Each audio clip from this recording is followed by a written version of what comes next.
It is 8:30 in the morning in London on September 16, 1992. Inside the Bank of England, men in tailored suits are staring at green monochrome trading screens with mounting panic. The British pound is in a freefall. To stop the collapse, the bank is buying its own currency in massive volumes. They are spending $2 billion an hour. It is not working. 3,000 miles away in a quiet Manhattan office on the 33rd floor overlooking Central Park, a 62-year-old man is calmly watching the same screens. He is not panicking. He is waiting. He knows that before the sun sets in London today, the Bank of England will surrender.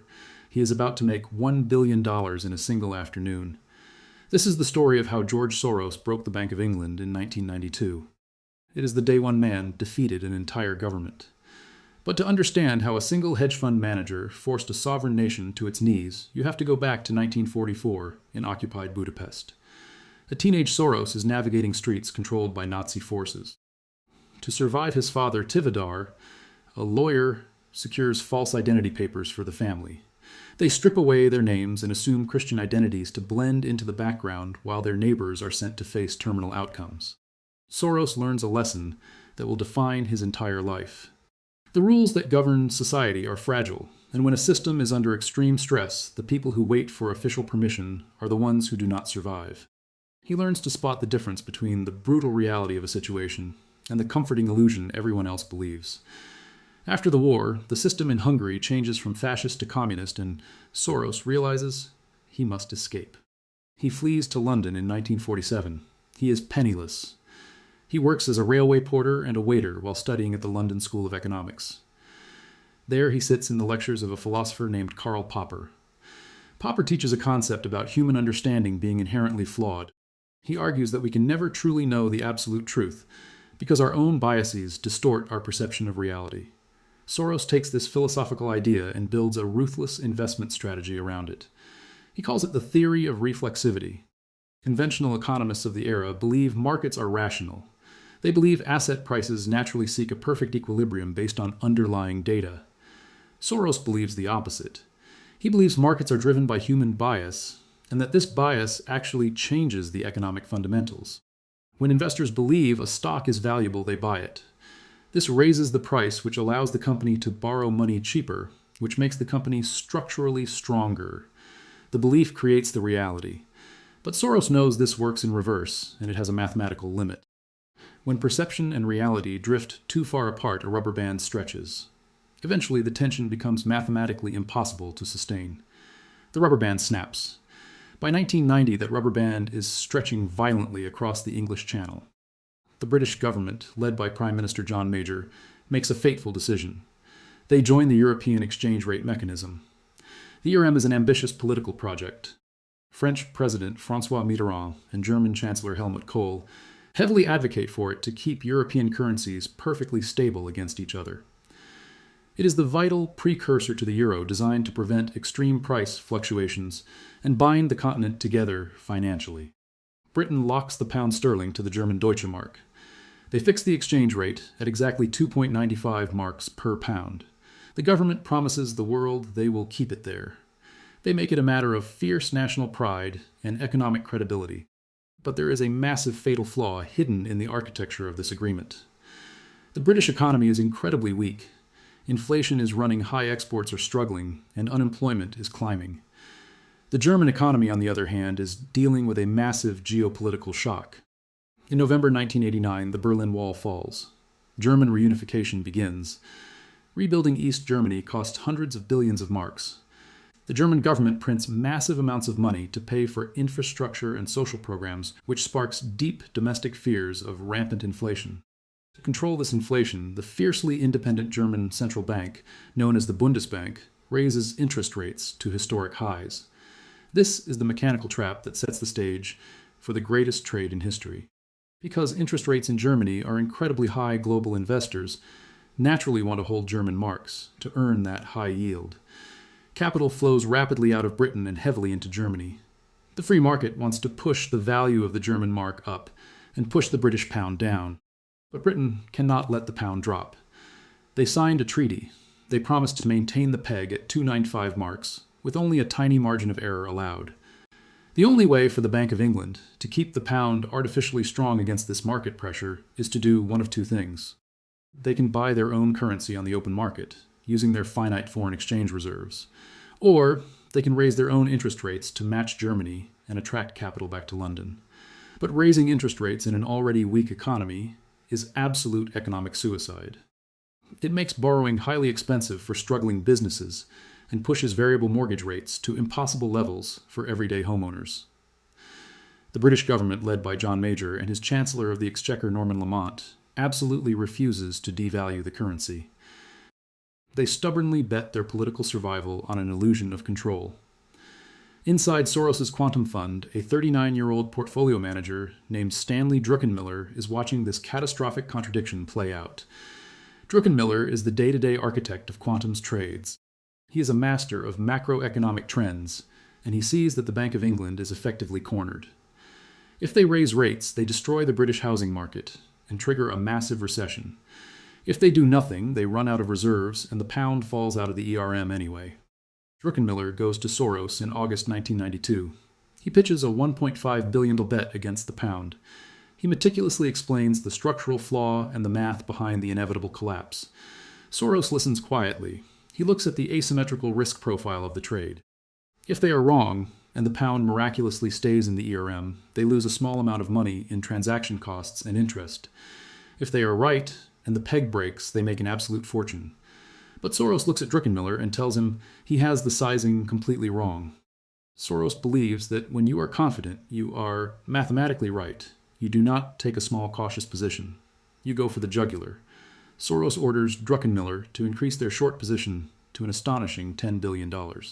This is a sum of money so massively large, it almost defies logic for a single private fund at that time. To execute this, they use immense leverage.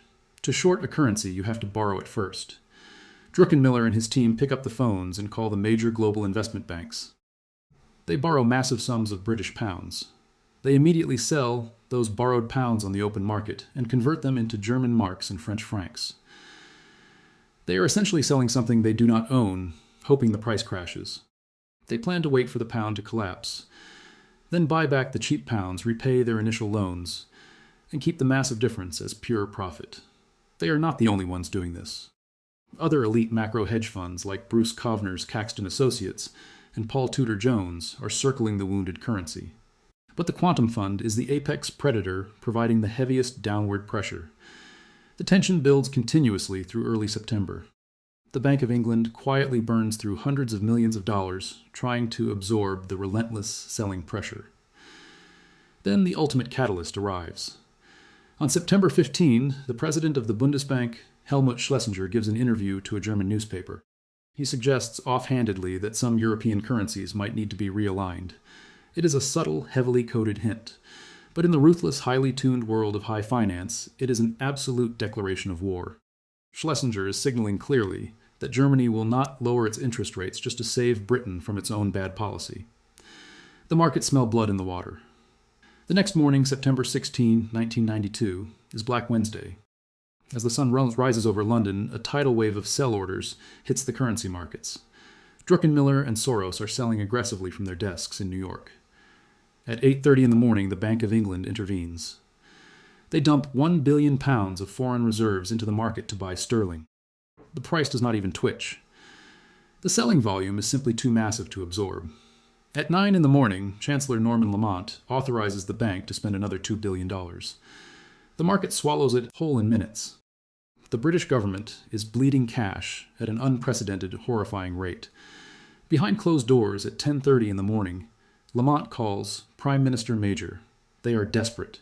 They decide to deploy their ultimate financial weapon. They announce a massive shock increase to the base interest rate. They raise it from 10% to 12% instantly. It is a violent, desperate move.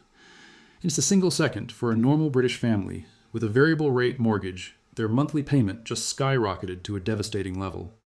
But the currency traders in London and New York do not care about British mortgages. The pound continues to drop toward the absolute floor of the ERM limit. It is 2.778 marks. If it drops below that, the game is completely over. At 2:15 in the afternoon, Lamont panics completely.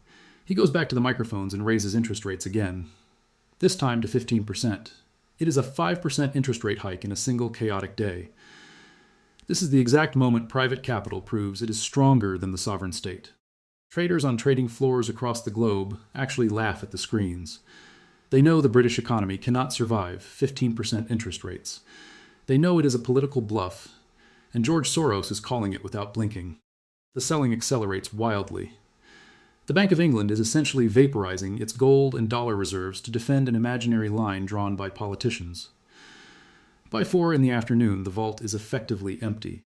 The Bank of England has spent nearly $27 billion trying to defend an indefensible price. The market has definitively broken them. At 7:30 that evening, Norman Lamont stands outside the Treasury building in the dark. He looks entirely defeated. He announces to the press that Britain is officially suspending its membership in the exchange rate mechanism. They are giving up. The pound is left to float freely on the open market. It instantly goes into a violent freefall, exactly as Druckenmiller and Soros predicted. Over the next few weeks, the British pound loses roughly 20% of its value against the dollar. Over in Manhattan, the Quantum Fund calmly closes out its massive positions. They buy back the pounds they borrowed, paying a tiny fraction of the original price. The difference is pure profit. They make $1 billion. It is the most profitable single trade in financial history up to that point. In the days and weeks that follow, the British tabloid press turns George Soros into a national supervillain. They print his face on front pages, calling him the man who broke the Bank of England. But Soros remains completely unapologetic. He points out a cold, mechanical truth. He did not create the flaw in the European monetary system. He merely exploited a catastrophic mistake made by politicians who were arrogant enough to try and defy economic gravity. The human cost of that arrogance, however, is painfully real. Ordinary citizens bear the absolute brunt of the chaos. The massive spike in mortgage rates destroys thousands of small businesses.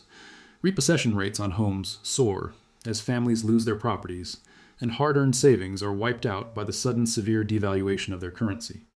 Political damage to the British government is permanent and severe. Black Wednesday shatters the Conservative Party's long-standing reputation for economic competence. It destroys John Major's political capital for the remainder of his term. But more importantly, it poisons the British public's relationship with the entire concept of European integration. The absolute humiliation of being forced out of the ERM by foreign speculators plants a deep psychological seed of Euroscepticism across the United Kingdom. While single-cause claims in history are rarely perfectly accurate, many prominent political economists debate this exact point. Historians like David Marsh argue that this single devastating day set the foundational groundwork for Brexit 24 years later by destroying public trust in European financial treaties. Conversely, analysts like Philip Stevens suggest that while Black Wednesday accelerated the fracture, the structural cultural divide between Britain and the continent was already too wide to bridge long-term, regardless of the currency crisis. Regardless of the framing, the government promised their citizens absolute stability and instead delivered financial ruin. Private capital promised absolutely nothing and walked away with everything. The deeply held illusion of absolute sovereign financial control died that day.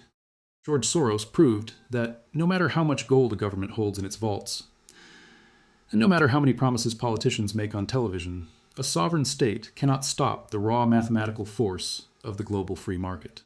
What happened on Black Wednesday fundamentally changed how global central banks operate forever. Governments around the world learned a terrifying, expensive lesson. They could no longer artificially peg their currencies to political vanity projects without facing the immediate overwhelming wrath of institutional speculators. The age of the unassailable central bank ended in that Manhattan office on a Wednesday afternoon. The global financial order was entirely rewritten by a man who survived the absolute worst horrors of the 20th century by knowing exactly when to run and exactly when to strike. If you found this deep dive into the mechanics of the most audacious trade in financial history valuable and want to understand the hidden financial forces constantly shaping our global economy, hit that subscribe button right now. And let me know in the comments below if you think any single private entity holds that much financial power over sovereign governments today.